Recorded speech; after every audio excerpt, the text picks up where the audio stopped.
Hello and welcome to Press Review. I'm Carmen Cracknell. Today we'll be taking a look at the Palestinian-Israeli peace negotiations as we're joined by lecturer in Middle Eastern Studies Simon Waldman, King's College London. We'll also take a look at developments on the Syrian conflict, but first let's begin by taking a look at the front pages of the UK's newspapers. The Guardian leads its front page reporting on the National Security Agency that was found by a federal judge in Washington to be guilty of violating the US Constitution, making this the most significant legal setback for the agency since the publication of the first surveillance disclosures by the whistleblower Edward Snowden. The Guardian also reports on the NHS bosses finalising a controversial plan that could shift funds to richer areas. That could mean almost £1 billion is diverted from England's poorest areas to its richest areas.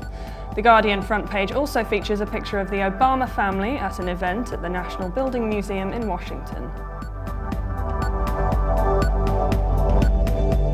The Independent leads its front page reporting on starvation in Syria, the biggest emergency in the UN's history, as Syrian society teeters on the edge of final collapse after 3 years of ferocious warfare and economic devastation. The UN is making its biggest ever appeal for £4 billion in aid to help the country's starving civilians.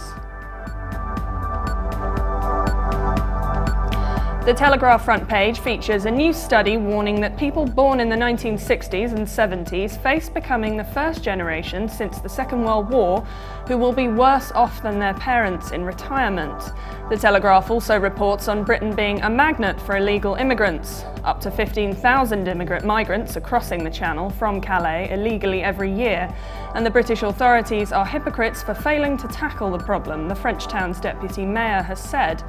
Finally, the Telegraph also features a picture of Cameron saluting troops in Afghanistan.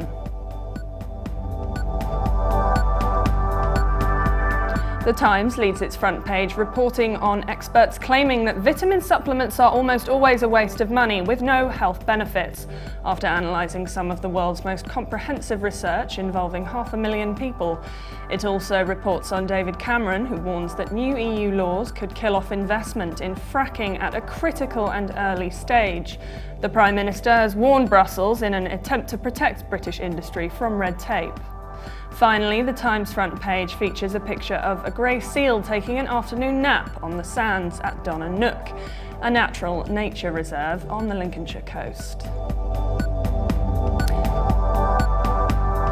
Now let's take a look at the top stories in the Middle East.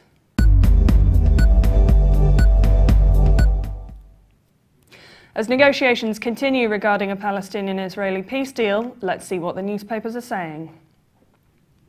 David Newman writes for the Jerusalem Post the opinion piece, Borderline Views, the Viability of the Two-State Solution. His opinion is that while there is still a slim majority of Palestinians supporting in principle the two-state solution, there is very little faith in the chances of it being achieved through a negotiated settlement. Referring to meetings taking place on the two-state solution, Newman writes, intense discussion about some of the basic principles on which a two-state solution is premised and whether these ground rules are still relevant today or whether the whole concept of Israeli-Palestinian conflict resolution has to be rethought. Describing the present Israeli government as probably the most right-wing in Israel's history, Newman writes, the two-state solution is under stress for a combination of ideological and pragmatic reasons. Relationships between Netanyahu and President Barack Obama are highly strained, while the EU is taking a tougher stance with respect to Israel-EU relations. He adds there is also a growing feeling among the pragmatists, those who support the principle of two states, that as time passes, the realities on the ground become increasingly entrenched. The classical model involving a clearly demarcated territorial separation between the two states is no longer possible to implement. Speaking of alternatives to two states, Newman writes, since the alternatives, the continuation of occupation as advocated by the Israeli right wing, or a single binational secular state as advocated by the far left, and much of the Palestinian constituency, are considered by most to be far worse options. This requires thinking outside the box. Mentioning previous alternatives, Newman adds, this may require going back to some of the federal and confederal ideas or a system of cross-citizenship for all Palestinians and Israelis, regardless of their territorial location. Newman concludes with his own view that the principle of two states for two peoples still remains the fairest way to resolve the conflict, if it is ever to be resolved. But this must now be viewed not as a simple territorial divide with or without land swaps, but as a system of power sharing which is practiced by both peoples. The Global Post features an article by Alexander Besant titled "Money for Peace, EU offers Israel Palestine aid for peace deal." Regarding the elusive peace deal, the author wrote, "Although it seems like everything has been tried before, the EU has announced a novel but not entirely unpredictable way to bring the two sides together: money." According to the article, a statement from the EU's Foreign Affairs Council said the EU will provide an unprecedented package of European political, economic and security support to both parties in the context of a final status agreement. The statement added, "In the event of a final peace agreement, the European Union will offer Israel and the future state of Palestine a special privileged partnership, including increased access to the European markets." An Israeli diplomat reacted in the Times of Israel, saying these are empty words, meaningless generalities. The offer, the way it looks now, has no concrete content at all and seems somewhat unrealistic. Al Monitor features an article by Jeffrey Aronson titled "No Israeli-Palestinian Peace Without Gaza," about the US view on Gaza and the ill-placed subordinate position it occupies in the US effort. Aronson writes, US officials claim to be watching closely the engineered penury that Gaza is suffering, joined more recently by the new regime in Cairo, which has all but shut down the tunnel economy created to accommodate Israel's and Egypt's lack of interest in Gaza's economic rehabilitation. According to Aronson, the Oslo process has aimed at the empowerment of secular Palestinian nationalists led by Fatah and the destruction of Hamas. Washington, with the international community in tow, has been a full partner in Gaza's story of malign neglect after Fatah's violent ouster from Gaza by Hamas's Izz-ad-Din al-Qassam brigades in June 2007. Regarding Obama, Aronson writes, he continues to think of Gaza in terms of the contest that George Bush first declared almost a decade ago. Gaza had to fail and the West Bank succeed, according to this model. Speaking of Gaza's strategic importance, Aronson writes, Gaza, for all its faults and despite its privation, has assets that Abu Mazen would kill for. Israel is Gaza's declared enemy, but, and no thanks to Washington, it has withdrawn both its forces and settlers. It also recognises that Hamas represents a strong, responsible power in Gaza, exercising unchallenged power within its borders. Aronson concludes that Washington should realise it is Gaza, not the West Bank, which for some time has been the most dynamic front of the conflict, and Washington should conclude that any effort to forge a comprehensive agreement must necessarily include, if not start, with Gaza. Today we're joined by Dr. Waldman, lecturer in Middle East and Mediterranean Studies at King's College. Thank you, Dr. Waldman, for joining us today. Can you hear me, Dr. Waldman? I can hear you. Can you hear me? Yes, thank you so much for joining us today. Oh, thank you for having me. Thank you. Gaza has been described as a dynamic front of the Israel-Palestine conflict. Do you think that Gaza will gain more importance in negotiations than the West Bank? Well, it all depends, really. At the moment, what's being discussed is a framework agreement. Now, while the framework agreement is being negotiated between the parties, I don't think Gaza is the most important thing. Gaza becomes increasingly important after this framework agreement is made, and that's, of course, if it gets made. The question of Gaza becomes important on the question of, well, what happens on the ground, the implementation and that kind of thing. Mm. And so is inclusion of Gaza essential, do you think, in any Palestinian-Israeli peace talks? In peace talks, when they actually get to that stage, when they actually discuss the actual issues and the substance of the framework agreement, then it becomes increasingly important. It becomes important because, well, the Gaza Strip is an integral part of Palestine, and this is, of course, the creation of a Palestinian state. That's a question. And, of course, there's issues such as a link between the West Bank and the Gaza Strip, and associated with that, of course, are issues such as security, how that would work, all the different questions around sovereignty as well becomes increasingly important. So yes, when it comes to negotiations themselves and the actual peace talks, then sure, Gaza is vital. Do you think the US has oversimplified the political situation in Gaza, the Hamas, Fatah and the Gaza West Bank struggle? I wouldn't call it an oversimplification. I think the US is really out of options.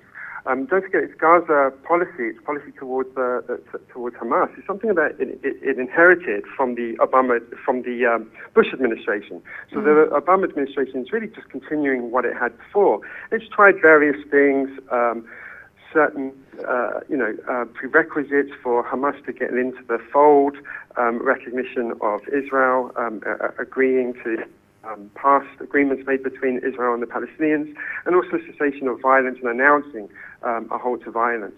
And of course, Hamas hasn't done that. So really, the US is out of options here, and it's kind of been reduced to hoping some way that the potential prosperity in the West Bank as a result of the framework agreement and then peace talks would kind of like induce Hamas to be more moderate and agree to its terms. This is assuming, and it's a big assumption, that economic inducements could lead to political concessions. And I'm not convinced that's the case, not convinced that's the case at all. And also, in terms of reference about the actual peace talks between Israel and the Palestinians, don't forget, in 2008, there were significant talks taking place between then Israeli Prime Minister Ehud Olmert and Mahmoud Abbas. And of course, violence erupted from Gaza, and there was, of course, Operation Cast Lead at the end of 2008. And, those talks that were taking place between Olmert and Abbas, well, they came to nothing. And talks between the two sides haven't reached to the point that they were in 2008. So, in that respect, Gaza becomes very, very important after this kind of framework agreement, if the framework agreement actually is reached. And do you think that there's a viable alternative to Hamas and Fatah in Gaza? A viable alternative, meaning a kind of a different political party or something of that nature? No, I don't. I can't see one at the moment. In the short term, who knows in the medium to long term? Perhaps some kind of way in which kind of a means to kind of get beyond this impasse would possibly be elections across all of the Palestinian territories, and perhaps that could kind of put to rest or to kind of move on beyond this kind of impasse between the two parties. But until then, I don't see a way out of the current situation. Thank you so much, Dr. Waldman, for joining us today. Thank you for having me. Thank you. As the UNHCR launches a record $1.89 billion refugee appeal, we take a look at what the papers are saying with this regard. We also take a look at US-Syrian foreign policy, but first let's take a look at what KQ is saying in the Syrian Times. The Syrian Times features an opinion piece headlined "Syria's victory over Tafkiri thought inevitable," in which KQ discusses the victories realised by the army against the Tafkiri terrorist groups. According to KQ, the efforts of the Syrian army side by side with the internal security forces in confronting terrorists have yielded tangible results on the ground and emphasised the signs of inevitable victory of Syria over the armed terrorist groups. KQ believes that the terrorists who bear Takfiri thought have sold themselves to the enemy to serve Zionist interests in execution of Western and regional intelligence agendas, whose role have begun to manifested through operation rooms in Jordan and Turkey, with the participation of Saudi, Israeli and Western officials to aid terrorists and plan their terrorist attacks against Syrian people and their public and private properties. But Syria's victory over the bearers of Takfiri thought and their backers is inevitable. KQ states that Islam is innocent of the Wahhabi Takfiri thought, and the concept of jihad marketed by Takfiri groups is built on wrong and baseless rules. The colonialist countries, mainly Britain, found it imperative to forge a religious political alliance in the region to protect its interests. Hence it installed the Saudi family as rulers and founded the Wahhabi movement to issue fatwas that suit their interests. KQ sees that Britain and other Western states are employing the princes of al-Saud in disseminating the Wahhabi Takfiri thought and recruiting mercenary terrorists and shipping them off to Syria to destroy Syria and implement the Western Zionist agenda in it. KQ stresses the importance to turn the spotlight on Takfiri thought as it jeopardizes the whole world clothed in the cloak of Islam. KQ points out that the unfolding events in Syria are the manifestation of a political and military plan masterminded by countries hostile to Syria and carried out by Takfiri groups, with media backing of TV channels spewing sedition and hatred through fabricating lies that serve the Zionist agenda. To conclude, KQ states that the future of Syria is made by the Syrians through dialogue and the ballot box, not through arms, terrorism and the Takfiri mercenaries who do not know anything other than killing and devastation. Reporting for the Lebanese Daily Star, Samia Kolab writes an article headlined "Record $1.89 billion refugee appeal launched." Here, Kolab states that the Lebanese government, UNHCR and its partners asked the international community for $1.89 billion in funds, part of the UN's largest ever recorded appeal, to finance next year's Syria refugee response plan. According to Kolab, the amount represents Lebanon's portion of the $6.5 billion regional total being requested, which aims to support host countries Iraq, Jordan, Turkey and Egypt, as well as those internally displaced within Syria. Kolab indicates that by the end of 2014, the UNHCR predicts that there will be 4.1 million Syrian refugees in the Middle East. There are currently a further 6.8 million internally displaced people in Syria. Kolab quotes caretaker Prime Minister Najib Mikati as saying that the aim of this aid is primarily to provide social assistance and to respond to the most urgent humanitarian needs related to refugees and host communities. Mikati added, the aim is to secure stability in the communities that include refugees on the one hand, and to encourage cohesion between host communities and refugees on the other, to prevent frustration and resentment, especially as refugee numbers continue to rise. Kolab points out that Lebanon currently hosts 36% of the displaced Syrians in the region. The refugees reside in 1,588 locations across the country. Kolab refers to UNHCR Deputy Head in Lebanon, Jean-Paul Cavalieri, as saying the new plan would target the most vulnerable refugees as well as attend to the specific needs of women and children. It will also focus on more effective ways to provide aid, such as distributing cash assistance with ATM cards. Kolab argues that to better communicate with refugees and address their needs, the agency is steadily building up a network of refugee volunteers who will relay community concerns to the UN. The agency already has 1,000 and aims to recruit an extra 3,000 next year.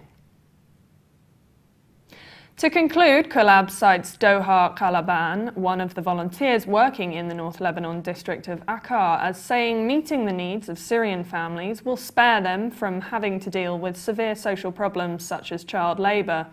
We don't want to stay refugees. It's time to end this war and the destruction. The international community should wake up and realise that it is dealing with the most severe human crisis of the 21st century. Daily newspaper in Azerbaijan, Azer News, features an article headlined "The Irony of US-Syrian Foreign Policy," written by Claude Salhani, who looks at why the USA might have taken the wrong side in the Syria conflict.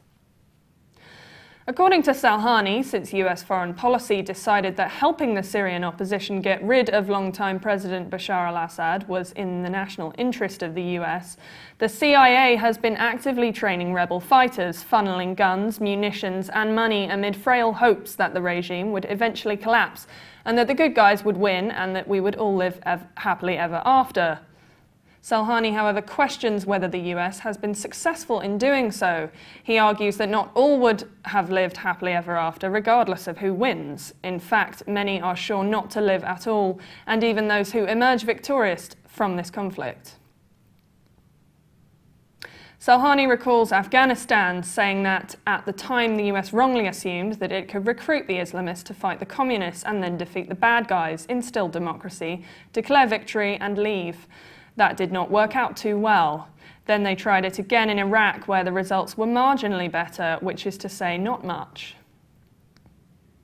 He adds that the US found out the hard way that it doesn't work like that anymore. The Middle East is not Europe and the Afghans are not the Germans, and there was no Marshall Plan for the Arab Islamic world. To conclude, Salhani points out that the great difficulty remains in trying to identify who is right and who is wrong. He refers to a recent statement by Michael Hayden, the former chief of the US Central Intelligence Agency, who admitted that perhaps the best outcome for the rest of the world would be one in Syria where Bashar would remain in charge. So has the US been backing the wrong side?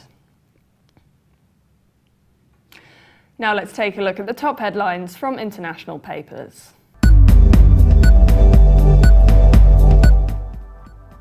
The Moscow Times leads its news with the headline, "Ukrainian President Heads to Moscow."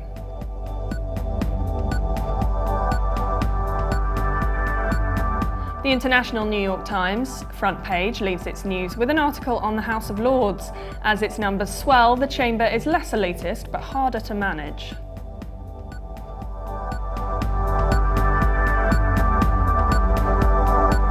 The Gulf News leads with the headline, "UN seeks $6.5 billion to deal with refugee crisis."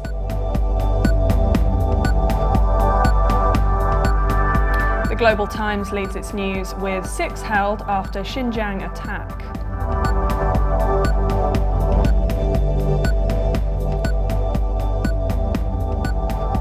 For more updates, please visit levant.tv. Goodbye for today.